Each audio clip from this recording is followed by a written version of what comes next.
Boss वाले war reality show में participate करते हुए जब 70s वाले बड़े बॉस लोग अभी भी मिलिट्री स्टाइल में कंपनी चला रहे थे और 80s वाले एलिट लोग 996 वाली नॉन स्टॉप वर्क कल्चर को प्रमोट कर रहे थे, तब मैं सुबह 10:30 बजे स्केटबोर्ड पर चढ़कर ऑफिस पहुंचता था और उल्टा एम्प्लॉइज को ऑफिस टाइम में गेम खिलाता था और उनको डबल सैलरी देता था। लाइव स्ट्रीम में 7 अरब लोग शॉक थे और सब यही बोल रहे थे कि जॉब छोड़कर मेरी इस चिल कंपनी में आना है। मेरा नाम लू ये है, उम्र 22 साल, 00 इस जनरेशन का बॉस, लूजी टेक्नोलॉजी का फाउंडर और इस शो में इकलौता 000 बॉस। शो की मेकिंग में करोड़ों खर्च हुए हैं। मकसद है अलग अलग जनरेशन के बॉस की सोच को एक्सपोज करना। स्टेज पर 3 डेस्क हैं, तीनों कंपनी अपनी जगह, पर माहौल इतना अलग है जैसे 3 अलग अलग दुनिया हो। ये 52 साल के बिजनेसमैन उंगलियों में एक चमकदार अखरोट घुमा रहे थे। कमर सीधी, नजर पूरे हॉल पर, पूरी तरह बॉस वाला प्रेशर फील होता था। बीच में 80s वाले ली वेई फेंग की सिंपल सफेद डेस्क पर लेटेस्ट मैक और दो सुंदर से सक्यूलेंट प्लांट्स रखे थे। इंटरनेट एलीट का सूट बिल्कुल प्रेस किया हुआ, चेहरे पे स्टैंडर्ड प्रोफेशनल स्माइल, और मेरी गेमिंग डेस्क पर ग्लोइंग कीबोर्ड, चेयर के पास आधा कोल्ड ड्रिंक का कैन। मैं ही सबसे अलग लग रहा था वहाँ। लाइव चैट में कमेंट्स की बाढ़ आ गई।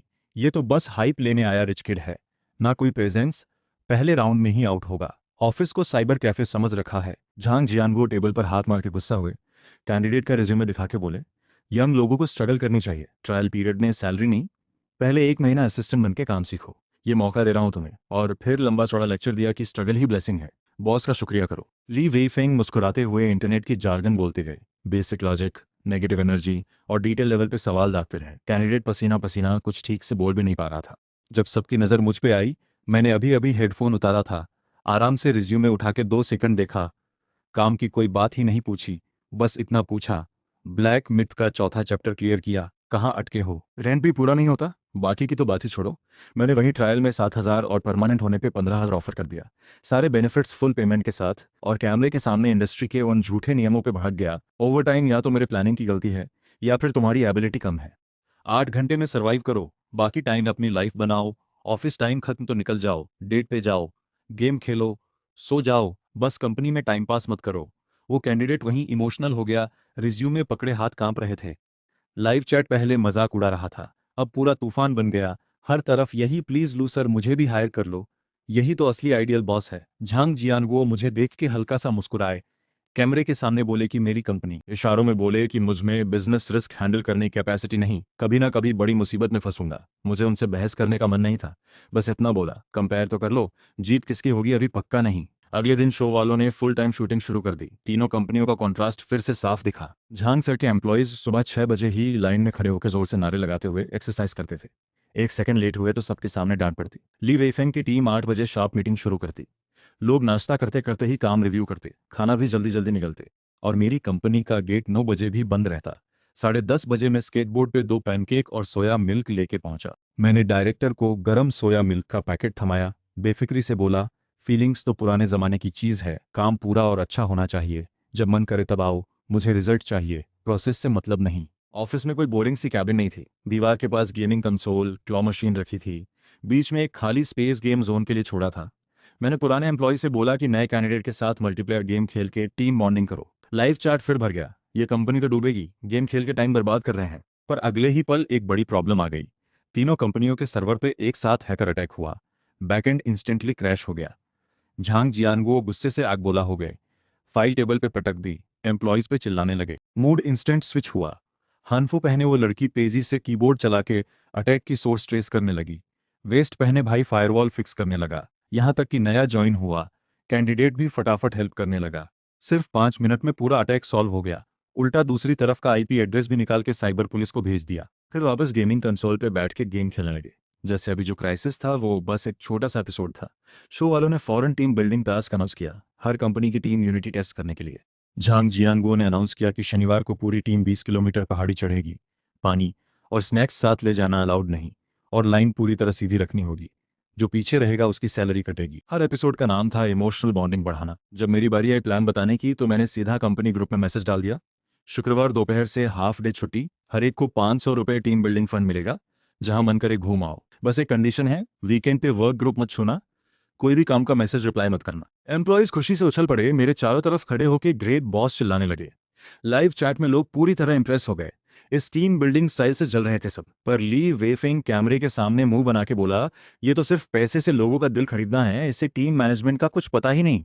पर मैं कभी पैसे से लोगों का दिल नहीं खरीदता। शूटिंग के दौरान चेन मो ने जो कोड लिखा था लुओ जिरोंग, मैंने उसके सामने ही वो डिलीट कर दिया। कोड सिंपल और एफिशिएंट लिखना चाहिए। उसे बोला शाम 6 बजे तक पूरा दोबारा बनाओ, पर मैं उसके साथ बैठ के ऑप्टिमाइजेशन का तरीका भी समझाता गया ताकि उसे प्रॉब्लम भी क्लियर हो जाए और ये भी समझ आए कि यहाँ असली स्किल भी सीखने को मिलेगी और टाइम पे ऑफिस से निकल भी सकता है। बड़ों की दुनिया में सैलरी और एबिलिटी का डील ही सबसे असली चीज होती है। इसी दौरान शेंगशी ग्रुप का फाइनल टेस्ट धीरे धीरे तैयार हो रहा था। दोपहर की तेज धूप में पूरा जिन्हाई शहर तप रहा था। तीनों कंपनियों के लंच ब्रेक का माहौल फिर से बिल्कुल अलग था। झांग जियानगुओ के एम्प्लॉइज को कैंटीन में 10 मिनट में खाना खत्म करने को कहा जाता। पूरे टाइम न बात करनी न कुछ बोलना। थोड़ा भी स्लो हुए तो मैनेजर सबके सामने डांटता।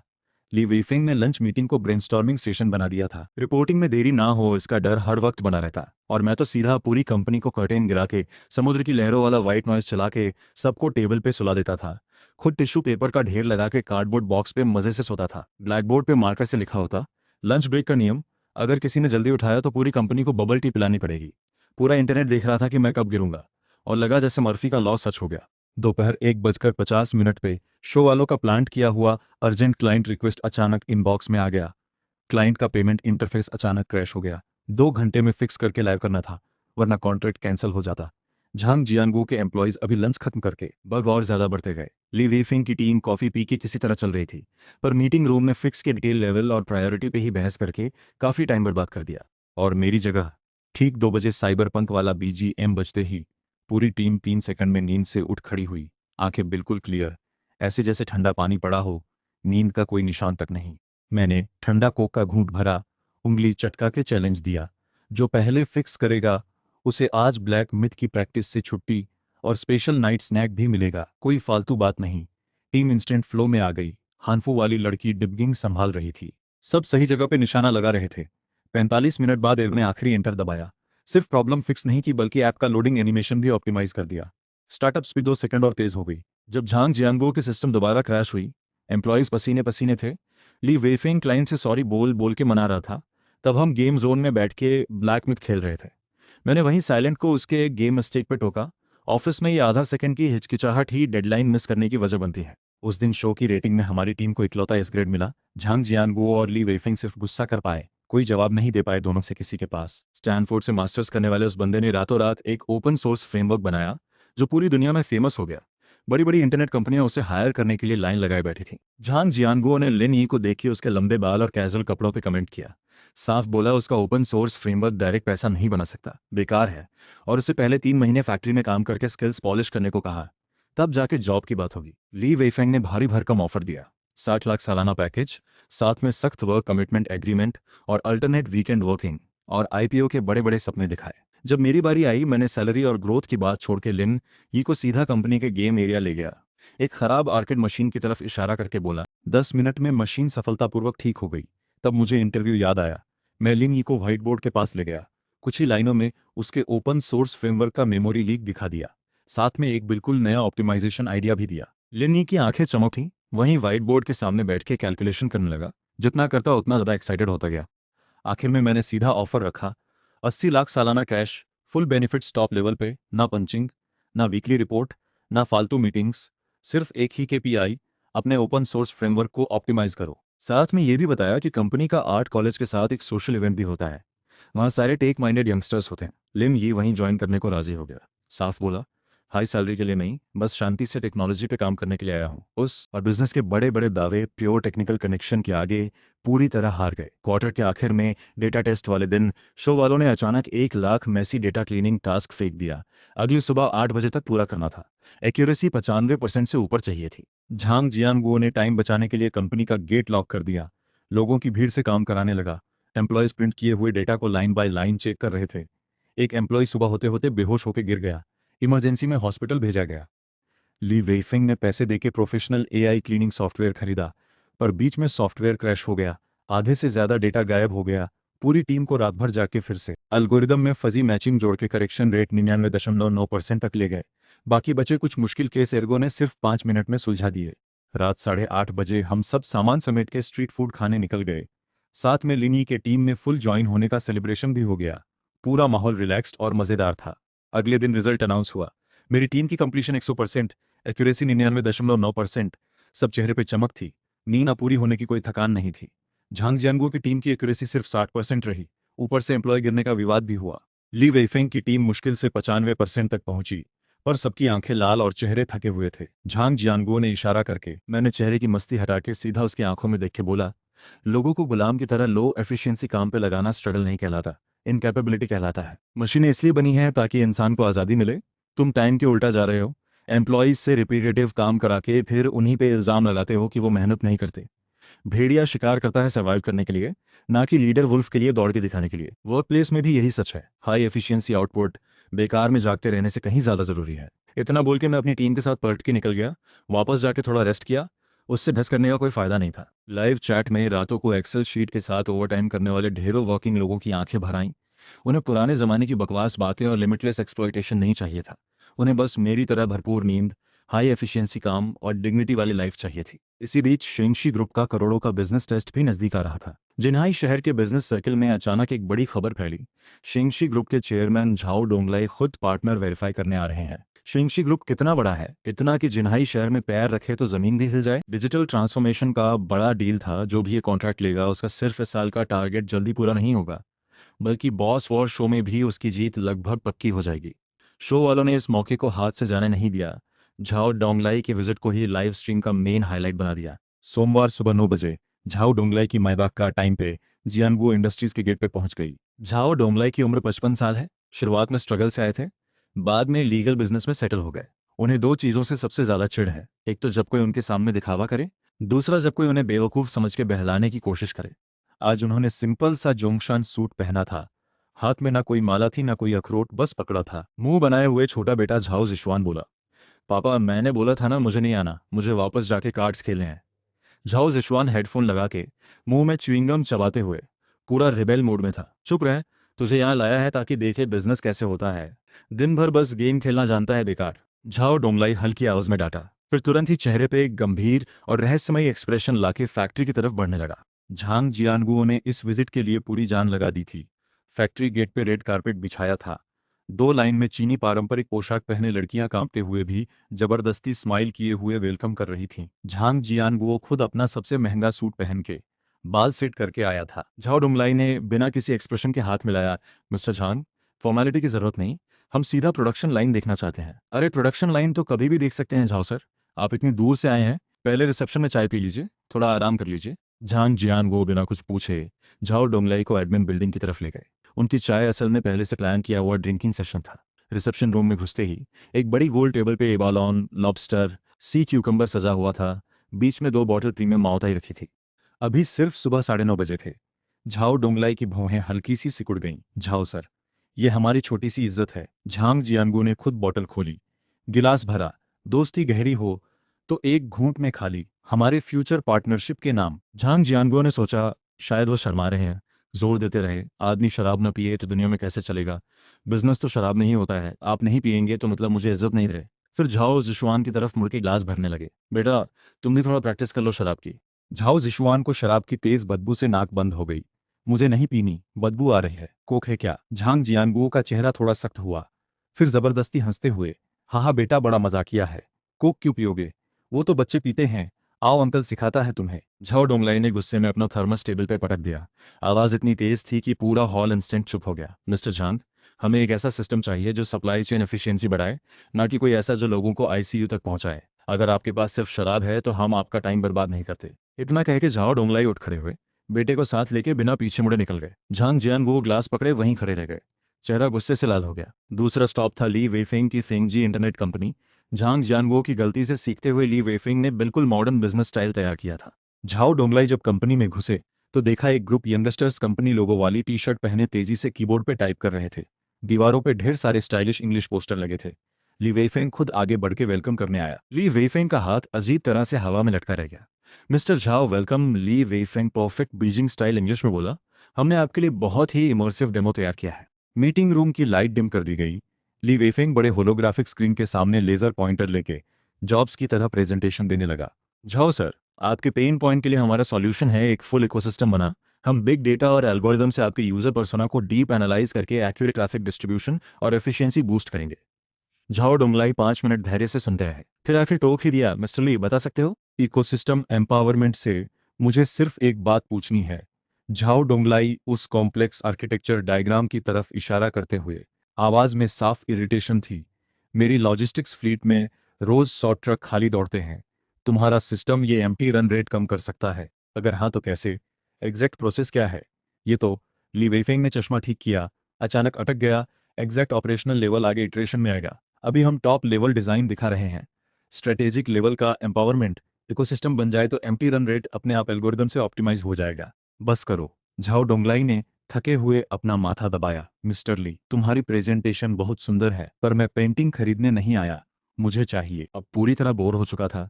पैर मीटिंग टेबल पे रख के फोन पे जोर से गेम खेलने लगा। ली वेफेंग इस मुश्किल बाप बेटे को देख के माथे से ठंडा पसीना बहता जा रहा था। तीसरा स्टॉप था मेरी येलोजी टेक्नोलॉजी। दोपहर 2 बजे झाओ डोंगलाई की गाड़ियां हमारे ग्रेफिटी वाले वेयरहाउस के गेट पे रुकी। कोई वेलकम करने नहीं आया। गेट भी बस अध खुला था। झाओ डोंगलाई ने दरवाजा धकेला। सामने से सीधा एक फोम बुलेट उड़ के आया।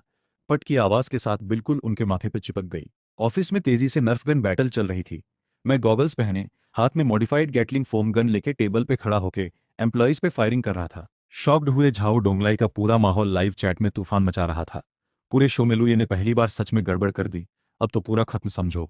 आखिर किस बॉस का सिर्फ फोम बुलेट से मारना कोई नॉर्मल बात थोड़ी है। झाओ डोंगलाई ने धीरे से माथे से फोम बुलेट निकाला। चेहरे पे गुस्सा टपक रहा था।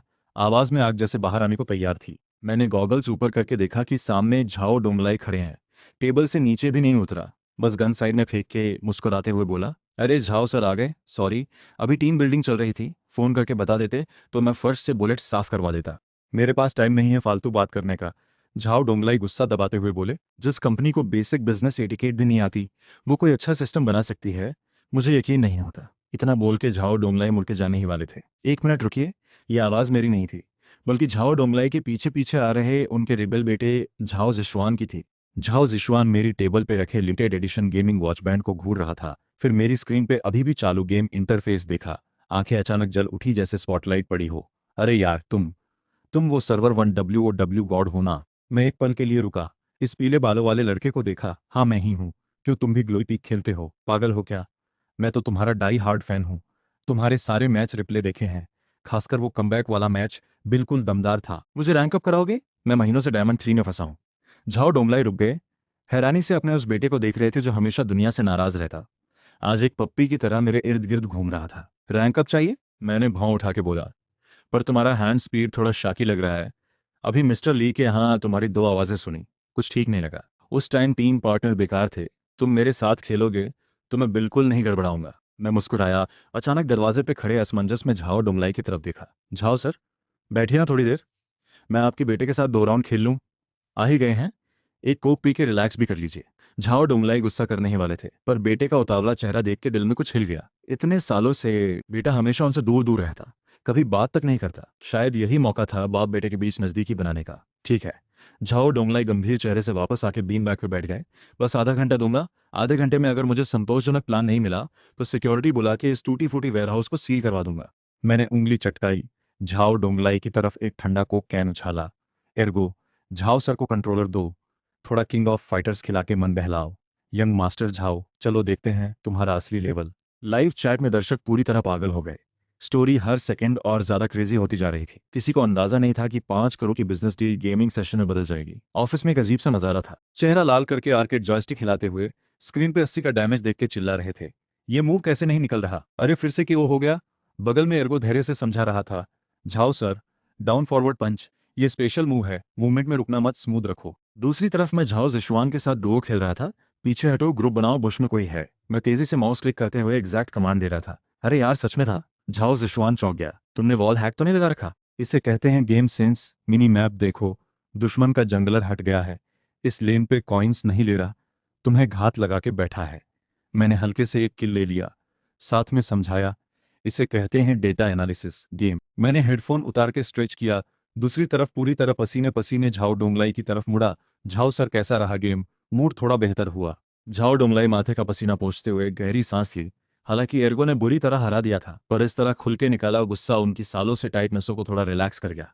बेटे का एक्साइटेड चेहरा देख के उनकी नज़र थोड़ी कॉम्प्लिकेटेड हो गई। ठीक है, गेम खत्म हुआ। झाओ डोंगलाई ने वापस अपनी सीरियस एनर्जी में आके कोक कैन टेबल पे पटका। आधा घंटा हो गया। मिस्टर लू, कहाँ है तुम्हारा प्लान? बोलना मत कि तुम्हारा पूरा प्लान बस मेरे बेटे के साथ गेम खेलना था। मैं मुस्कुराते हुए कुर्सी से उठा, चल के झाओ डोंगलाई के सामने आया। ना कोई पीपीटी थी हाथ में, ना कोई फाइल, बस सीधा उनका फोन उठा लिया। झाओ सर, अगर मैं गलत नहीं हूं तो इस बार आपके टेंडर का असली मकसद है शेंगशी लॉजिस्टिक्स एपीपी की डिस्पैच प्रॉब्लम सॉल्व करना, है ना? झाओ डोंगलाई हैरान होकर हंसे। तुम्हें कैसे पता? मैंने ये स्पेसिफिक पेन पॉइंट कभी पब्लिक नहीं किया। अभी गेम खेलते खेलते मैंने थोड़ा सा आपके एपीपी का बैकएंड इंटरफेस चेक कर लिया। मैंने ऐसे हल्के से बोला जैसे रास्ते में सब्जी खरीदी हो। झाओ डोंगलाई के बॉडीगार्ड लगभग आगे बढ़ के मुझे पकड़ने ही वाले थे। टेंशन मत लो, मैं व्हाइट हैट हूँ, आपके लिए सिक्योरिटी टेस्टिंग कर रहा था। मैंने फोन स्क्रीन झाओ डोंगलाई को दिखाई। देखिए, ये आपका 4 बार कंफर्म क्लिक करना पड़ता है, 3 फोटो अपलोड, गाड़ी का नंबर मैनुअल टाइप करना पड़ता है, और पीक टाइम में सर्वर रिस्पांस टाइम 2 सेकंड से ज्यादा है। इसीलिए ड्राइविंग के दौरान फोन ऑपरेट करना ना सिर्फ अनसेफ है, बल्कि इरिटेटिंग भी। इसलिए अक्सर मिस्ड ऑर्डर या गलत क्लिक होते रहते हैं। झाओ डोंगलाई ने भौहें सिकोड़ी। इन डिटेल्स के बारे में नीचे के लोगों ने कभी सोचा ही नहीं था। और ये देखिए, मैंने एक लाइन कोड की तरफ इशारा करके कहा, आपका डिस्पैच एल्गोरिदम शॉर्टेस्ट पाथ पे बेस्ड है, पर यह सिर्फ आइडियल कंडीशन में सही है। असल में जिन्हाई शहर के पीक आवर्स में रोड कंडीशन बहुत कॉम्प्लेक्स होती है। आपका algorithm real time traffic data integrate नहीं करता, इसलिए ड्राइवर को जो रूट मिलता है वो अक्सर जाम में फंसा होता है। यही वजह है कि आपकी फ्लीट का एम्प्टी रन रेट ज्यादा है और एफिशिएंसी कम। ड्राइवर आलसी नहीं है, सिस्टम ही उन्हें फंसा रहा है। झाओ डोंगलाई का चेहरा पूरी तरह बदल गया, गुस्से से नहीं, शौक से। ली वेइफेंग ने आधा घंटा इकोसिस्टम की बातें की, पर एक भी स्पेसिफिक पेन पॉइंट नहीं बताया, और मैंने सिर्फ 20 मिनट में सीधा उसकी जड़ पकड़ ली। तो तुम्हारा सॉल्यूशन क्या है? झाओ डोंगलाई की आवाज में अनजाने में सीखने वाला भाव आ गया। मैंने उंगली चटकाई। एर्गो, वो सिंपल डेमो झाओ सर के फोन पे भेजो। झाओ डोंगलाई का फोन वाइब्रेट हुआ। एक इंस्टॉलेशन पैकेज आया। मैंने समझाया, ये अभी एर्गो ने आधे घंटे में बनाया एक सिंपल फ्रंट एंड है, अभी ट्राई कीजिए। 1 click order, voice auto recognition. मैंने खुद ही एक ट्रैफिक प्रेडिक्शन मॉडल बनाया है जो जाम वाले रास्तों को पहले से अवॉइड कर लेता है। झाओ डोंगलाई आधे यकीन आधे शक के साथ ऐप खोल के देखा। इंटरफेस इतना सिंपल था कि हैरान रह गए। बस एक बड़ा सा ऑर्डर लो बटन था। एक क्लिक करते ही ऑर्डर सक्सेसफुल, आपके लिए बेस्ट रूट प्लान हो चुका, एस्टिमेटेड टाइम सेविंग 15 मिनट। बस इतना ही सिंपल। झाओ डोंगलाई को अपनी आंखों पे यकीन नहीं हो रहा था। बस इतना ही सिंपल। मैंने हाथ फैलाए। टेक्नोलॉजी लोगों की सर्विस के लिए है, दिखावे के लिए नहीं। बेस्ट सिस्टम वो है जिसका यूजर को एहसास ही ना हो। ड्राइवर पैसे कमाने आया है, कंप्यूटर सर्टिफिकेट लेने नहीं। आपने प्रोसेस को इतना कॉम्प्लेक्स बना दिया, इससे बस मैनेजमेंट का कंट्रोल फ्रीक सेटिस्फाई होता है, कोई असली वैल्यू नहीं है। झाओ डोंगलाई फोन पकड़े चुप हो गए। कभी सोचा ही नहीं था कि कॉम्प्लेक्स प्रोसेस असल में एफिशिएंसी को ही नीचे खींच रहा है। इसी बीच झाओ जिशवान बीच में बोल पड़ा, अरे ये चीज़ तो कमाल है, हमारे घर वाले टूटे फूटे ऐप से कहीं बेहतर है। पिछली बार मैं ओल्ड झांग की गाड़ी में बैठा था, वो पूरे रास्ते उस बेकार सिस्टम को गाली दे रहा था, हैंग होता है, ऑपरेट करना मुश्किल है। इसे कमेंट ने झाओ डोंगलाई की आखिरी हिचकिचाहट पूरी तरह तोड़ दी। उन्होंने सिर उठा के तेज नजरों से मुझे देखा। मिस्टर लू, तुम जीनियस हो, पर 5 करोड़ की डील, ये छोटा सा वर्कशॉप हैंडल कर पाएगा? उन्होंने साइबर कैफे जैसे इस ऑफिस को एक बार घूमा, आंखों में हल्का शक। मैं पूरे कॉन्फिडेंस से मुस्कुराया। झाओ सर, आपने अभी देखा, मेरी टीम आपके साथ किंग ऑफ फाइटर्स भी खेल सकती है, और 20 मिनट में, चाहे कितनी भी छोटी हो, हम हमेशा सबसे तेज प्रॉब्लम सॉल्व करके फिनिश लाइन तक पहुंचते हैं।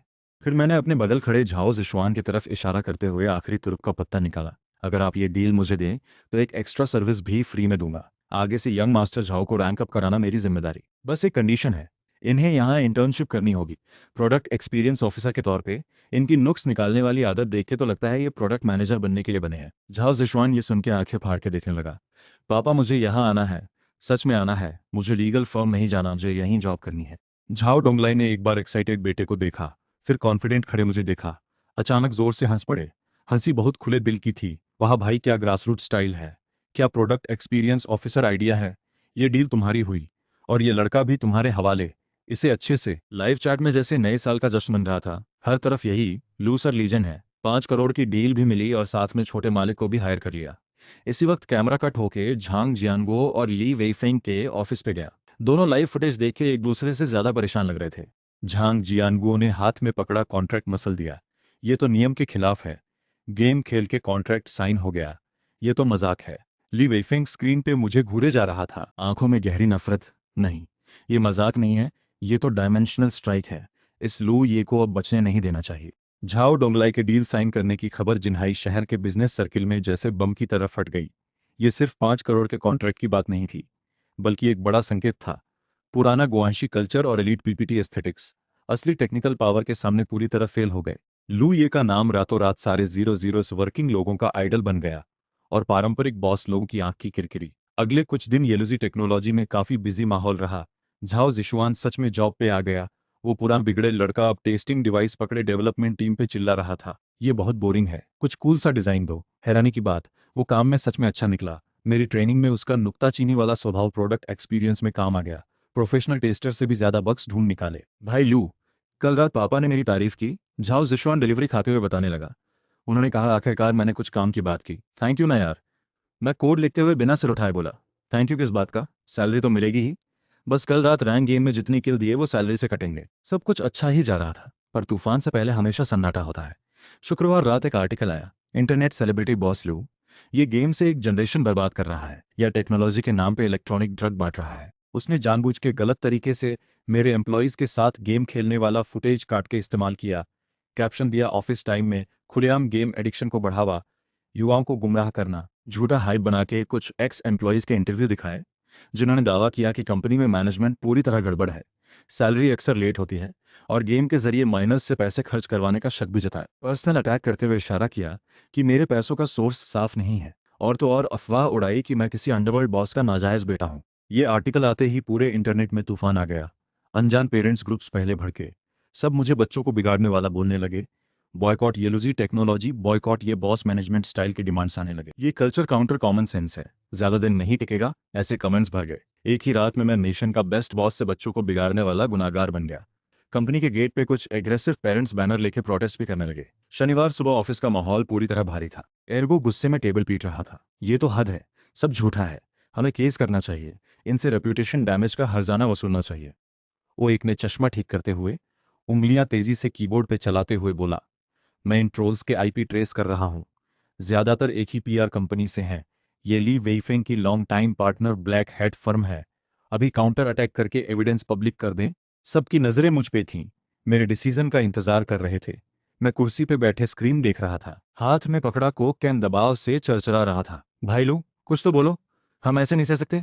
झाओ जिशुआन गुस्से से लाल होकर बोला, मैं अभी पापा को बोलता हूँ वो स्टेटमेंट देके तुम्हारी सफाई दे। रुको, मैं आखिर बोला। आवाज डरावनी हद तक शांत थी। मैं उठ के खिड़की के पास गया, नीचे बैनर लेके प्रोटेस्ट करती भीड़ को देखा। अभी स्टेटमेंट देने से कोई यकीन नहीं करेगा, इन्होंने जब कीचड़ उछालने की हिम्मत की है तो पूरी तैयारी करके ही की होगी। सफाई देने से बात और बिगड़ेगी, और ये सिर्फ मीडिया वॉर नहीं है, इनका असली टारगेट है हमारा रास्ता बंद करना। इतना कहते ही शो के डायरेक्टर हांफते हुए भागते हुए आए, माथे पे पूरा पसीना। लू सर, बुरी खबर है, अभी अभी स्पॉन्सर का फोन आया, कहा जा रहा है पब्लिक प्रेशर बहुत ज्यादा है, इसलिए शो। सारे एम्प्लॉयज गुस्से से चिल्ला उठे, चेहरे पे साफ नाराजगी और बेइज्जती का गुस्सा था। मैंने हाथ उठा के सबको शांत किया, डायरेक्टर की तरफ मुड़ के बोला, शो छोड़ना ठीक है, पर मेरी एक कंडीशन है। कल रात शो की वीकली रिपोर्ट लाइव है, मुझे उसमें पूरे नेशन के सामने आखिरी बार अपनी बात रखनी है। अगर उसके बाद भी लोग बोले कि मैं निकल जाऊं तो मैं खुद निकल जाऊंगा। डायरेक्टर थोड़ा हिचकिचाया, मेरी फिक्स नजरें देख के आखिर सिर हिला दिया। ठीक है, मैं तुम्हारे लिए कोशिश करता हूं, पर तुम्हें यकीन है? मैं मुस्कुराया, थोड़ा तंज, थोड़ा ओवर कॉन्फिडेंस के साथ यकीन। मैं कभी वो लड़ाई नहीं लड़ता जिसमें यकीन चाहिए हो, मैं सिर्फ वो लड़ाई लड़ता हूँ जो जीतनी पक्की हो। मैं मुड़ के ओवन और एर्गो की तरफ देखा, भाइयों, कोड लिखने का टाइम है, आज रात पूरी रात हम असली टेक्नोलॉजी और सबूत से जवाब देंगे। मैंने बगल में खड़े यंग मास्टर झाओ जिशवान की तरफ देखा, घर जाके अपने पापा का सबसे high quality live streaming equipment ले आओ और पूछो कि शिंगशी ग्रुप का लीगल डिपार्टमेंट आज रात के लिए उधार मिल सकता है क्या, ओवर टाइम पे मान के। झाओ जिशवान हाथ मलते हुए एक्साइटेड हो गया, समझ गया भाई, मैं तो बहुत पहले से चाहता था इन दो बुड्ढों की बेइज्जती हो। इसी वक्त शहर के दूसरे कोने में झांग जियानगुओ और ली वेफिंग एक हाई क्लास क्लब में सेलिब्रेट कर रहे थे। हा हा हा, मिस्टर ली, ये चाल तो कमाल थी। झांग जियानगुओ खुशी से चमकते हुए गिलास एक सांस में खाली करते हुए बोला, अब तो वो लड़का कभी वापस नहीं आ सकता। ली वेफिंग वाइन ग्लास घुमाते हुए एलिगेंट स्माइल के साथ बोला, पब्लिक ओपिनियन एक दोधारी तलवार है, उसने जिससे पंगा लिया है वो कोई मासूम भेड़ नहीं, बल्कि एक अभी तक पूरी तरह ना जागी हुई साइबर वॉरफेयर की एक्सपर्ट पागल भेड़िया है। रविवार रात 8 बजे बॉस वॉर की वीकली रिपोर्ट लाइव टाइम पे शुरू हो गई। लाइव स्ट्रीम की हीट अब तक के सारे रिकॉर्ड तोड़ चुकी थी। ऑनलाइन व्यूअर्स 5 करोड़ के आसपास पहुंच गए। सब यही सोच रहे थे कि आज रात मेरी पब्लिक ट्रायल होगी। सब देखने को बेताब थे कि मुझे कैसे शर्मिंदा किया जाएगा। स्टूडियो को कोर्ट रूम की तरह गंभीर और सीरियस सेटअप दिया गया था। बाईं तरफ झांग जियानगुओ और ली वेifeng बैठे थे, चेहरे पे गंभीरता जैसे इंसाफ के प्रतिनिधि हों। बीच में 3 एक्सपर्ट जज बैठे थे, एक फेमस एजुकेशनिस्ट, एक टीनेज साइकोलॉजी काउंसलर और वो शख्स जिसने मुझे बदनाम करने वाला आर्टिकल लिखा था, वो वर्क प्लेस इन्फ्लुएंसर। आयोजकों ने कुछ ऐसे पेरेंट्स को भी बुलाया था जो रो रो के इमोशनल माहौल बना रहे थे। जानबूझ के सारे सीन इमोशनल बनाया गया था। बस मेरी सीट खाली थी, जो सबसे ज्यादा नजर आ रही थी। लू, ये आने की हिम्मत नहीं हुई ना? जरूर डर के भाग गया। लाइव चैट में गालियों की बाढ़ थी। ठीक जब होस्ट मेरे एब्सेंट होने की और मेरे शो छोड़ने की अनाउंसमेंट करने ही वाला था कि तभी स्टूडियो की बड़ी स्क्रीन अचानक ब्लैक हो गई। फिर एक इलेक्ट्रिक साउंड ने पूरे हॉल की शोर शराबे को चीर दिया। स्क्रीन फिर से ऑन हुई, पर अब स्टूडियो का शॉट नहीं, एक बड़ा घूमता हुआ होलोग्राफिक धरती का ग्लोब दिख रहा था, जिस पर ढेर सारे लाल डॉट्स झिलमिला रहे थे। मेरी आवाज हर स्पीकर से गूंज उठी। हमेशा वाली लापरवाही के साथ साथ अब एक साइबरपंक ठंडक भी थी। सॉरी, रास्ते में जाम लग गया, मैं स्टूडियो नहीं आ रहा, पर मैंने आप सबके लिए एक स्पेशल शो तैयार किया है, गारंटी है मजा आएगा। ये क्या है? एजुकेशनिस्ट डर के अचानक खड़ा होकर स्क्रीन की तरफ इशारा करते हुए चिल्लाया। ये क्या कर रहा है? जानबूझ के अटेंशन खींच रहा है? आखिर में सटीक तौर पे शहर के बीचों बीच एक बिल्डिंग पे फोकस कर गया। मेरी आवाज फिर आई। पिछले कुछ दिनों में येलुजी टेक्नोलॉजी और इलेक्ट्रॉनिक ड्रग के बारे में नेगेटिव कमेंट्स की टोटल संख्या 42 लाख है। ये जो इमेज दिख रही है, ये मैंने अपनी टेक्निकल टीम से ट्रेस कराई है इन कमेंट्स के आईपी सोर्स की। कैमरा और नजदीक आया। आखिर में उस बिल्डिंग की 18वीं मंजिल पे फोकस हुआ। स्क्रीन पे एक लाइन उभरी, होंगटू पीआर कम्युनिकेशन कंपनी। मजेदार बात यह है कि इन 42 लाख नेगेटिव कमेंट्स में से 38 लाख इसी कंपनी के सर्वर ग्रुप से आए हैं। यानी जो नेशन वाइड बॉयकॉट दिख रहा था, वो असल में इन चंद 100 मशीनों का खुद ही खिलड़ रहा था। पूरे हॉल में इंस्टेंट हलचल मच गई। ली वेफिंग की नज़रों में शक साफ दिख रहा था। जज पैनल में बैठे उस वर्कप्लेस इन्फ्लुएंसर का चेहरा एकदम पीला पड़ गया। हाथ जेब में रखे फोन को दबाने लगा, नजरें घूम गईं। अच्छा, हाँ, ये मिस्टर वांग। बड़ी स्क्रीन पे अचानक उस इन्फ्लुएंसर की फोटो कट होके आई, साथ में एक बैंक ट्रांसफर की स्क्रीनशॉट। पिछले शुक्रवार दोपहर 3 बजे आपके पर्सनल अकाउंट में 20 लाख रुपए आए थे। रिमार्क में लिखा था प्रमोशन फीस, और भेजने वाली कंपनी थी यही होंगटू पीआर फॉर्म। चाहिए क्या मैं ट्रांसफर नंबर भी पढ़ के सुनाऊं? ये मेरी प्राइवेसी में दखल है, मैं तुम पे केस करूंगा। इन्फ्लुएंसर पूरी ताकत से चिल्लाया, पर आवाज में कांप साफ पकड़ी जा रही थी। इसी वक्त ली वेइफेंग बर्दाश्त नहीं कर पाया। बात मत घुमाओ, चाहे किसी ने प्रमोट किया हो, पर तुमने एम्प्लॉयज़ के साथ गेम खेला, गेम बनाए, टीनेजर्स को गेम की लत लगाई। ये तो सच है ना? ऐसी कंपनी की सोसाइटी में कोई वैल्यू नहीं होती। Society value?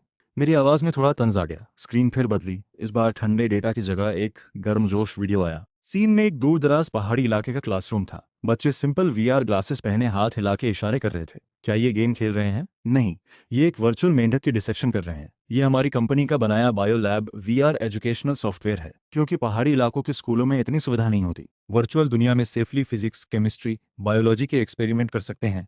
विजुअल एकदम रियलिस्टिक और ऑपरेशन हार्डकोर और पूरी तरह फ्री। स्क्रीन फिर बदली। एक हॉस्पिटल के ऑपरेशन थिएटर का सीन आया। एक यंग इंटर्न डॉक्टर स्क्रीन के सामने मैकेनिकल पेन से ऑपरेट कर रहा था। स्क्रीन पे एक धड़कता हुआ दिल दिख रहा था। ये असली सर्जरी नहीं है, ये ब्लैक मिथ जैसे ही अनरियल इंजन पे बना सर्जिकल सिमुलेटर है। पहले सर्जन बनाने के लिए ना जाने कितने लाइव एनिमल एक्सपेरिमेंट्स करने पड़ते थे। कॉस्ट भी बहुत ज़्यादा, रिस्क भी था। अब वो हमारे सिस्टम में 1000 बार भी फेल हो सकते हैं, 10,000 बार भी फेल हो सकते हैं, बस इसलिए ताकि असली मिशन पे एक बार सक्सेस होकर एक जान बचा सकें। मेरी नरेशन धीमी पर गहरी होती गई, दिल तक पहुंच रही थी। आखिर में सीन फ्लड रेस्क्यू ऑपरेशन पे रुका। एक ड्रोन खंडहरों के बीच से तेजी से गुजर के एग्जैक्ट सर्वाइवर्स ढूंढ रहा था। ड्रोन ऑपरेट कर रही थी हमारी कंपनी की वो हानफू पहनने वाली लड़की। उसके हाथ में कोई प्रोफेशनल रिमोट नहीं था, बस एक सिंपल एक्सबॉक्स गेम कंट्रोलर था। हमने ड्रोन के फ्लाइट कंट्रोल सिस्टम को इस तरह ऑप्टिमाइज किया कि इसकी ऑपरेशन लॉजिक पूरी तरह रेसिंग गेम जैसी है। इससे रेस्क्यू टीम का ट्रेनिंग टाइम 3 महीने से घट के 3 दिन का हो गया। बस गेम खेलना आना चाहिए, तुरंत ऑपरेट करना सीख जाओगे, रेस्क्यू में हिस्सा ले सकोगे। पूरा स्टूडियो कब्रिस्तान जैसी खामोशी में डूब गया। अभी रो रहे पेरेंट्स रिप्रेजेंटेटिव उन पहाड़ी बच्चों की मुस्कान देख के सुन्न रह गए। आंसू खुद ब खुद रुक गए। वो एजुकेशनिस्ट जो मुझे क्रिटिसाइज कर रहा था, मुंह खुला रह गया, कुछ बोल नहीं पाया, चेहरा शर्मिंदगी से भरा था। इसी बीच स्टूडियो का दरवाजा खुला। मैं अपनी टीम के साथ अंदर आया। हाथ में ठंडा कोक कैन था, पीछे झाओ जिशुआन और ओवन, और वो हानफू पहनने वाली लड़की भी थी। सबके हाथ में कोई ना कोई डिवाइस था। मैं स्टेज के बीचों बीच पहुंचा, ली वेइफेंग और झांग जियानगुओ की तरफ इशारा करके। मिस्टर ली, मिस्टर झांग और तथाकथित एक्सपर्ट्स। मैंने कोक खोल के हल्की हंसी दी, जिसे आप इलेक्ट्रॉनिक ड्रग कहते हैं। मेरे एम्प्लॉयज़ इसी से एजुकेशन गैप कम करते हैं, मेडिकल में मदद करते हैं, डिजास्टर रेस्क्यू में हिस्सा लेते हैं। इस दौर में गेम इंजन मेटावर्स बनाने की नींव है, इंडस्ट्रियल डिजिटलाइजेशन की कोर टेक्नोलॉजी है। और आप लोग पुरानी सोच में इसे बुरी बला समझ रहे हैं। मैंने पीछे खड़ी अपनी टीम की तरफ इशारा किया। आप लोग इन गेम खेलने वाले 00 बच्चों को नीचा समझते हैं, पर यही लोग गेम बनाने के स्किल से शराब की टेबल पे गिलास टकराना नहीं जानते। पर अगर यही आपकी असली परिभाषा है तो मुझे उसमें कोई इंटरेस्ट नहीं। मैं मुड़ के ऑडियंस की तरफ देखा। नज़रें साफ और मजबूत थीं। मैं यहाँ जज होने नहीं आया, मैं आपको बताने आया हूँ कि टाइम बदल गया है। ताली सबसे पहले कोने में बैठे एक यंग इंटर्न से शुरू हुई, फिर धीरे धीरे पूरे हॉल में फैल गई। आखिर में पूरा स्टूडियो तालियों से गूंज उठा। लाइव चैट भी पूरी तरह डट गई। हर तरफ यही लूसर लीजेंड है, यह है असली विजन, ली वेइफेंग, शर्म करो, निकल जाओ। झांग जियानगुओ हाथ में पकड़ा अखरोट कट की आवाज के साथ चूर चूर कर बैठा। चेहरा गुस्से से नीला पड़ गया। ली वेइफेंग मुझे घूरे जा रहा था आंखों में। उल्टा ये मेरे लिए असली टर्निंग पॉइंट बन गया। येलोजी टेक्नोलॉजी की वैल्यूएशन रातों रात डबल हो गई। जिस होंटू पीआर कंपनी ने अफवाह फैलाई थी, उसे उसी रात साइबर पुलिस ने सील कर दिया। हेड को इन्वेस्टिगेशन के लिए ले जाया गया। स्टूडियो से बाहर निकलते वक्त झाओ जिशवान एक्साइटेड होके चेहरा लाल किए हुए बोला, भाई लू, वो काउंटर अटैक बहुत ही धमाकेदार था, खासकर वो आईपी ट्रैकिंग वाला ग्राफ बिल्कुल मस्त था। मैंने जम्हाई ली, खाली कोक कैन कूड़ेदान में फेंका। क्या मस्त। उस वीडियो के लिए और एविडेंस तैयार करने में कल रात 2 घंटे कम सोया। अभी बस मीठा नमकीन कुछ खाना है। चलो स्ट्रीट फूड खाने चलते हैं। मेरी तरफ से। लाइट के नीचे हम कुछ यंगस्टर्स एक दूसरे के कंधे पे हाथ रखे हंसते मजाक करते आगे बढ़ रहे थे। परछाई लंबी होती जा रही थी। ली वेइफेंग यूं हार मानने वाला नहीं था। पब्लिक ओपिनियन वॉर बुरी तरह हारने के बाद उसने अपना नकली मुखौटा पूरी तरह उतार फेंका। वो साइबर कैफे मालिक जैसे मुझसे हारना बर्दाश्त नहीं कर पाया, इसलिए फैसला किया कि मेरी टीम का कोर तोड़ दे। बारीक डेटा एनालिसिस के बाद उसने पता लगाया कि येलुजी टेक्नोलॉजी की असली ताकत दो लोग हैं। एक ओवन जो कोर एल्गोरिदम संभालता है, दूसरा चिन्मो जिसने क्राइसिस हैंडलिंग में अपनी जबरदस्त एग्जीक्यूशन एबिलिटी दिखाई थी। रही बात मेरी, ली वेइफेंग समझता था कि मैं बस एक शो करने वाला मस्कॉट हूं। अगर काम करने वाले लोग ही निकल जाएं तो मेरी कंपनी खुद ब खुद खोखली होकर गिर जाएगी। मंगलवार सुबह जिन्हाई शहर के टॉप हेडहंटर्स घेरने लगे। कार, घर, सब देके एर्गो को 20 लाख सालाना का ऑफर देके साइन करवाने की कोशिश। मैं ऑफिस में बैठे ब्लाइंड्स के पीछे से ये सब देख रहा था। मुंह में लॉलीपॉप था, आराम से कोड लिख रहा था। झाओ जिशुआन परेशान होकर चक्कर काट रहा था। भाई लू, तुम्हें अभी भी लॉलीपॉप खाने का मन कैसे है? ली वेइफेंग तो हमारा पूरा बेस उखाड़ने पे तुला है। 20 लाख सालाना, मुझे भी लालच आ रहा है। जल्दी जाके रोको उन्हें। मैं बेफिक्री से बोला, पैर उनके हैं, जाना है तो जाएं। वर्कप्लेस में हमेशा दोनों तरफ चॉइस होती है। अगर उन्हें वहां बेहतर लग रहा है तो जबरदस्ती रोकने का कोई मतलब नहीं। वैसे भी मुझे भी देखना है मेरे भाई लोगों की असली कीमत क्या है। इसी वक्त नीचे कैफे में ली वेइफेंग ने पूरा कैफे बुक करके मुस्कुराते हुए कॉन्ट्रैक्ट लिनी को दिया। लिन, मुझे पता है तुम दिल से 2 करोड़ के स्टॉक ऑप्शन, अलग से 50 लोगों की टेक्निकल टीम भी दूंगा, जो चाहो प्रोजेक्ट कर सकते हो। गांव से आए लिनयी के लिए 2 करोड़ किसी बड़े सपने जैसा था, पर उसने चुपचाप कॉन्ट्रैक्ट देखा। थोड़ी देर चुप रह के बोला, मिस्टर ली, एक सवाल पूछना है। अगर कोड खराब लिखा हो पर चल रहा हो, दोबारा बनाने में 3 दिन लगे और लॉन्च डेट लेट हो जाए, तो मैं क्या करूं? ली वेइफेंग एक पल रुका, फिर प्रोफेशनल अंदाज में बोला, बेशक पहले लॉन्च करो, बिजनेस इज प्रायोरिटी। कोड थोड़ा खराब हो तो कोई बात नहीं, पैसा बने, बस बाद में ऑप्टिमाइज कर लेंगे। हालांकि आमतौर पर बाद में कभी आता नहीं। लिन ही मुस्कुराया, राहत की सांस लेके कॉन्ट्रैक्ट वापस कर दिया। यही वजह है कि मैं नहीं जा सकता। अगर मैं वहां खराब कोड लिखूं तो लू भाई मुझे डांटेगा, पर वो मेरे साथ पूरी रात। टेक्नोलॉजी सिर्फ टूल नहीं, इज्जत भी है। उसने अपने स्लीपर्स की तरफ इशारा किया, और मेरे पैर पसीने से सूजते हैं। फॉर्मल शूज पहनना अच्छा नहीं लगता। रोज सूट बूट में तैयार होकर दिखावा भी नहीं करना। यहाँ चप्पल पहन के ऑफिस आना ठीक है। इसी बीच झांग जियानगुओ भी चेनमो को लुभाने की कोशिश कर रहा था। चेहरे पे नकली दुख दिखाते हुए बोला, छोटे चेन, तुम्हारा बॉस बहुत गैर जिम्मेदार है, दिन भर गेम खेलता है। आओ मेरे पास, मैं तुम्हें मैनेजमेंट सिखाऊंगा, लोगों को हैंडल करना। बस मेरी बात मानो, 3 साल के अंदर तुम्हें जिन्हाई में घर दिला दूंगा। चेन मो झुककर सलाम करके बोला, थैंक यू मिस्टर झांग, आपकी नीयत का शुक्रिया। पर लू भाई के पास पहली बार मुझे लगा कि मैं कोई पुर्जा नहीं, बल्कि इज्जत पाने वाला इंसान हूँ। और वैसे भी इस शुक्रवार हमारी रिवर्स टीम बिल्डिंग है, पैसे भी मिलेंगे, मुझे वो छोड़ना नहीं है। आखिर में सारे हेडहंटर्स खाली हाथ लौट गए। किसी ने भी जॉब नहीं छोड़ी, बल्कि एक हेडहंटर तो एर्गो के साथ गेम्स की बातें करके इंप्रेस हो गया और वहीं इस्तीफा देके हमारी टीम ज्वाइन कर लिया। उस रात मैं 2 बैग बारबेक्यू लेके ऑफिस पहुंचा। सुना है तुम सबका मार्केट वैल्यू बढ़ गया है, एर्गो ने मजाक में उकसाया। भाई लू, ली वेइफेंग ने लिन यी को 2 करोड़ ऑफर किए, कुछ तो करना पड़ेगा। मैं बियर की बोतल खोलता हूँ। 2 करोड़ तो मैं नहीं दे सकता, पर मैं गारंटी देता हूँ, कंपनी आईपीओ होने पे तुम सब पार्टनर होगे, और यहाँ हमेशा सच बोल सकते हो। किसी बेवकूफ बॉस के लिए सिगरेट जलानी नहीं, शराब डालनी भी पड़ेगी। जश्न इतना जोरदार था कि जैसे छत उड़ जाएगी। हेडहंटिंग फेल होने के बाद शो वालों ने फाइनल टास्क अनाउंस कर दिया। तीनों कंपनियां जिन्हाई शहर के सबसे बड़े टेक्नोलॉजी एक्सपो में हिस्सा लेंगी। इन्वेस्टर्स और पब्लिक के सामने अपने प्रोडक्ट्स शोकेस करेंगी। जिसे सबसे ज़्यादा ऑर्डर मिलेंगे वो फाइनल विनर होगा। एक्सपो के दिन जिन्हाई इंटरनेशनल कन्वेंशन सेंटर में भीड़ का सैलाब था। झांग जियानगू का स्टॉल हमेशा की तरह भड़कीले रंगों वाला था। ढेर सारे स्टील प्रोडक्ट्स और नेशनल क्राफ्ट्समैनशिप वाले स्लोगन लगे थे। उसने कुछ भड़काऊ कपड़े पहने मॉडल्स भी रखी थीं जो फ्री एंट्री पास बांट रही थीं। ढेरों बुजुर्ग लोग फ्री अंडे लेने आ गए।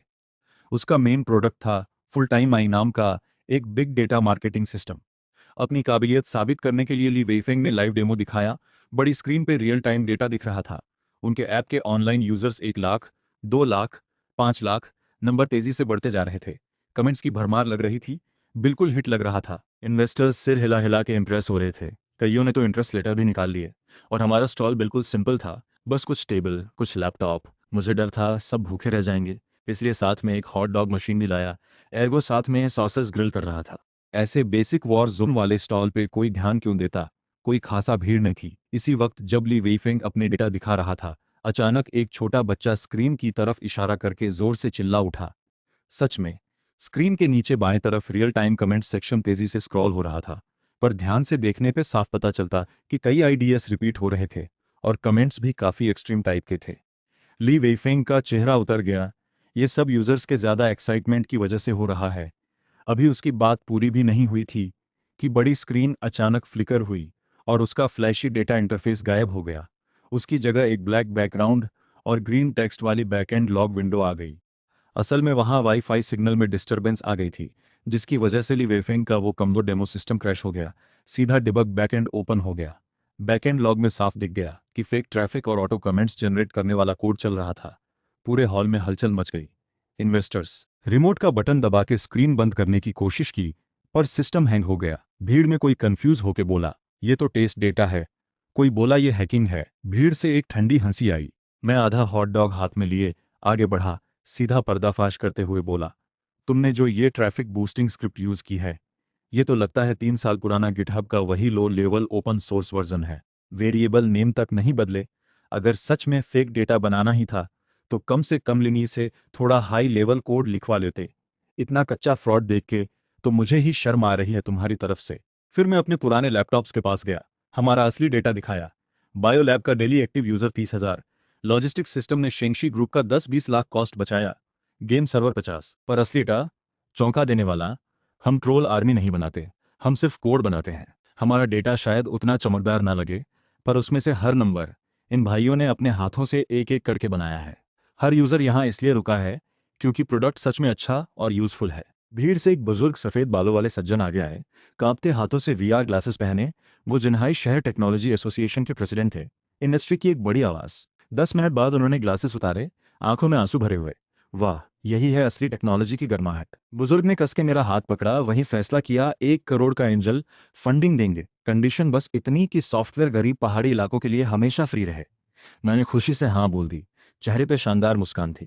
इस पल जीत पर जब सब जीत की खुशी में डूबे हुए थे, किसी का ध्यान नहीं गया कि जमीन पर बैठे ली वेफिंग की आंखों में एक विनाशकारी पागलपन चमक उठा। उसने चुपके से फोन निकाला, एक विदेशी नंबर डायल किया। हेलो, मुझे रिपोर्ट करनी है, येलोजी टेक्नोलॉजी के कोर कोड में नेशनल सीक्रेट चोरी का शक है। अगली सुबह तड़के 3 इन्फोर्समेंट गाड़ियां कंपनी के गेट पे आ खड़ी हुईं। आगे थे शहर की साइबर सिक्योरिटी ब्यूरो के इन्वेस्टिगेशन हेड। उनके पीछे व्हाइट कोट पहने कुछ टेक्निकल एक्सपर्ट्स भी थे। कहा गया कि किसी ने रिपोर्ट की है कि हमारा लॉजिस्टिक्स एल्गोरिदम कोई सीक्रेट आर्किटेक्चर चुरा के विदेश डेटा भेज रहा है। ली वेफिंग बगल में खड़े होकर इतरा रहा था। चिल्ला के बोला, इंस्टॉलेशन पैकेज में एन्क्रिप्टेड। मैंने बस कोड लिखा। ये स्पाई वाली बात कहाँ से आ गई? एर्गो और लिनी गुस्से में आगे आने वाले थे। मैंने उन्हें रोका। चूंकि मिस्टर ली को टेक्नोलॉजी की इतनी समझ है तो चलो अभी पब्लिकली टेस्ट करते हैं।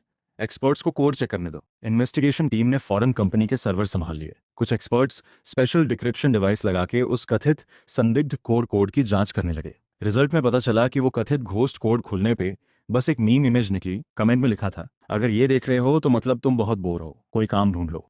ली वेइफिंग का चेहरा इंस्टेंट बदल गया। जिद पे अड़ा रहा कि असली डेटा जरूर कहीं छुपाई गई है।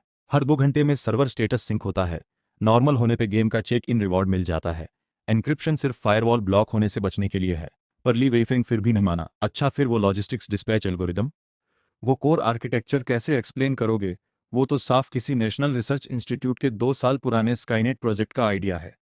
मैंने सिर खुजाया, समझाया, 2 साल पहले मैंने WIL D1 नाम से ओपन सोर्स कम्युनिटी में इस ऑप्टिमाइजेशन आइडिया पे पोस्ट डाला था। ओवन ने तुरंत 2023 की पोस्ट का स्नैपशॉट निकाला, जबकि वो रिसर्च इंस्टीट्यूट का प्रोजेक्ट 2024 में शुरू हुआ था। इन्वेस्टिगेशन हेड ने एविडेंस देख के अजीब सी नजरों से देखा। उल्टा उन्होंने मेरा असली प्रो आईडी पकड़ लिया। सच सामने आ गया। फिर इन्वेस्टिगेशन हेड ने यह भी ढूंढ निकाला कि ली वेईफेंग की यूएसबी में ट्रोजन वायरस छुपाया गया था। फॉल्स एक्यूजेशन और इलीगल हैकिंग का शक भी पक्का हो गया। उसे तुरंत वहीं गिरफ्तार कर लिया गया। ले जाते वक्त ली वेईफेंग चिल्ला के पूछता रहा, मैं क्यों हार गया, वो लापरवाह लड़का कैसे जीत गया। मैं ठंडा हो चुका पैनकेक चबाते हुए जवाब दिया, क्योंकि तुम कोड को हथियार समझते हो और मैं कोड को खिलौना समझता हूँ। खिलौना हमेशा हथियार से ज्यादा प्योर होता है। पुलिस की सायरन धीरे धीरे दूर होती गई। ऑफिस में जश्न फूट पड़ा। खिड़की के बाहर बारिश थम गई। इंद्रधनुष वेयरहाउस की छत पे ऐसे उतरा जैसे किसी ने ताज पहनाया हो। बॉस वॉर का फाइनल एपिसोड जिन्हाई शहर के सबसे बड़े गोल्डन हॉल में शूट हुआ। रोशनी, बड़ी स्क्रीन पे ली वेईफेंग की फेंगजी इंटरनेट का लोगो अब ग्रे हो चुका था। बिजनेस क्राइम की वजह से उसे शो से बाहर कर दिया गया। कंपनी बैंकरप्सी में चली गई। अब सिर्फ झांग जियानगू की जियानगू इंडस्ट्रीज और मेरी येलुजी टेक्नोलॉजी फाइनल में बचे थे। होस्ट ने जज करने का क्राइटेरिया अनाउंस किया, बिजनेस प्रॉफिट रेट और एम्प्लॉय सेटिस्फैक्शन इंडेक्स का कॉम्बाइंड स्कोर। झांग जियानगो पूरे कॉन्फिडेंस में था अपने ट्रेडिशनल इंडस्ट्री बेस पे। डेटा अनाउंस हुआ। जियानगो इंडस्ट्रीज का quarterly revenue 15 crore, net profit सिर्फ 30 लाख, प्रॉफिट रेट सिर्फ 2%, एम्प्लॉय टर्नओवर रेट 45% जितना हाई। पूरे हॉल में हलचल मच गई। झांग जियानगुओ फौरन सफाई देने लगा, इंडस्ट्री का कॉस्ट ज्यादा होता है, सोशल रिस्पॉन्सिबिलिटी भी निभानी पड़ती है। आवाज में साफ घबराहट थी। अब मेरी डेटा की बारी आई। मैं अपनी गेमिंग चेयर से उठा, हल्के से समझाना शुरू किया, मिस्टर झांग की 50 लोगों की एडमिन टीम सिर्फ कॉस्ट कंज्यूम करती है। मेरी एडमिन पूरी तरह एआई पे चलती है। ना अटेंडेंस चेक, ना फालतू प्रोसेस। मेरे 50 लोग सब कोर टीम है, प्रोडक्शन में सीधे लगे हैं। वो भारी बजट पे विज्ञापन देते हैं। मेरा मार्केटिंग कॉस्ट जीरो है। सब कुछ प्रोडक्ट की गुडविल और एम्प्लॉयज के खुद ब खुद शेयर करने से होता है। जो पैसा बचता है वो या तो बोनस में जाता है या प्रॉफिट में बदलता है। यही है हाई प्रॉफिट रेट का राज। एम्प्लॉय सेटिस्फैक्शन इंडेक्स के लिए एक रिवीलिंग वीडियो दिखाई गई। बिल्कुल कंट्रास्ट सामने आया। झांग जियांगो के एम्प्लॉय सैलरी लेट होने की शिकायत करते हुए जबरदस्ती शुक्रगुजार दिखने की एक्टिंग करते दिखे। वहीं एर्गो मालदीव्स की टीम ट्रिप का इंतजार कर रहा था। लिंगी बोला कि यहाँ उसे जिंदगी जीने का मतलब मिला। यहाँ तक कि क्लीनिंग आंटी भी हंसते हुए बोली, लड़के बहुत केयरिंग हैं। फाइनल स्कोर आया, झांग जियांगो को 35, मुझे 99। सिर्फ एक पॉइंट कटा क्योंकि एर्गो ने शिकायत की थी कि कोक की जगह सिर्फ पेप्सी क्यों है। होस्ट ने अनाउंस किया कि मैं विनर हूं। गोल्डन कन्फेटी गिरने लगी। झांग जियांगो कुर्सी पर झुका बैठा। एक पल में जैसे 10 साल बड़ा हो गया। पूरी तरह हार गया। अपने कभी सोचा नहीं था, बस इतना समझता था कि काम सजा नहीं होनी चाहिए। हम 00 वाले वर्क प्लेस को तोड़ने नहीं आए, बस एक साधारण सी सच्चाई ठीक करने आए हैं। टाइम पे छुट्टी मिले, काम का सही पैसा मिले, यही तो नॉर्मल होना चाहिए। उम्मीद है एक दिन येलो स्टाइल ही नॉर्मल बन जाए। हर वर्किंग इंसान खड़े रह के इज्जत से पैसा कमा सके। इतना कह के मैंने माइक फेंक दिया, चिल्लाया, काम खत्म, चलो हॉट पॉट खाने चलते हैं, सबसे ज्यादा बोनस लेने वाला ओवन पार्टी देगा। तालियों की गूंज एक नए दौर की शुरुआत जैसी लगी। 6 महीने बाद गर्म बसंत में येलुजी टेक्नोलॉजी वेयरहाउस से क्रिएटिव पार्क की छोटी बिल्डिंग में शिफ्ट हो गई। गेट पे नियॉन साइन बोर्ड पे लिखा था, डोंट पैनिक, जस्ट प्ले। अभी भी कोई अटेंडेंस मशीन नहीं थी। इन 6 महीनों में बहुत कुछ बदल गया। झांग जियानगुओ बीमार पड़ के अस्पताल से बाहर आने के बाद उसने मॉर्निंग असेंबली और नारे बंद कर दिए। बास्केटबॉल हुप लगवाया। चुपके से ग्लोरी पीक खेलना भी सीख लिया। हालांकि परफॉर्मेंस बहुत खराब थी, पर मजा बहुत आता था। झाओ जिशुआन अब प्रोडक्ट डायरेक्टर बन गया था। लिन्नी अभी भी वही स्लीपर्स पहनने वाला टी जीनियस है। हेडेंडर्स की ऑफर हमेशा ठुकरा देता है। चेन मो अब और ज्यादा कॉन्फिडेंट हो गया है। मुझसे लोगों को हैंडल करना सीख लिया है। अनरिजनेबल क्लाइंट्स को सीधा जवाब देता है। शुक्रवार दोपहर 3 बजे मैं मसाज चेयर पे लेटे लेटे वीआर से नया गेम टेस्ट कर रहा था। तभी एडमिन वाली लड़की घबराई हुई भाग के आई। बोली कि मैं फोर्ब्स की 30 अंडर 30 लिस्ट के कवर पे आया हूँ। टाइटल था, बिजनेस सिविलाइजेशन को दोबारा डिफाइन करने वाला डिसरप्टर। मैंने ग्लासेस उतार के भौहें सिकोड़ के कवर देखा। इसमें तो मेरी डार्क सर्कल तक दिख रही है। फिर वापस ग्लासेस पहन के बोला, डिस्टर्ब मत करो, बॉस लेवल में 3 दिन से अटका हूँ। उस शुक्रवार शाम टीम बिल्डिंग में सब ट्रैम्पोलिन पार्क गए। कूदने में मुझसे ऊंचा कोई नहीं था। अगले हफ्ते बिल्ली का लिटर बॉक्स साफ करने की ड्यूटी मेरी थी। ऑफिस में हंसी और कीबोर्ड की आवाज़ें एक साथ गूंजती रहती हैं। इस स्ट्रेस भरी कॉम्पिटिटिव दुनिया में हमारी ये छोटी सी यूटोपिया अपनी खुशी से बाकी दुनिया को भी छूती जा रही है। मैंने वर्चुअल दुनिया में भी असली बॉस को हराया। मुस्कुराते हुए बस इतना सोचा, दुनिया एक बड़ा सा तमाशा है, कोई बात नहीं। अगर तमाशा है तो हम इसे मज़े से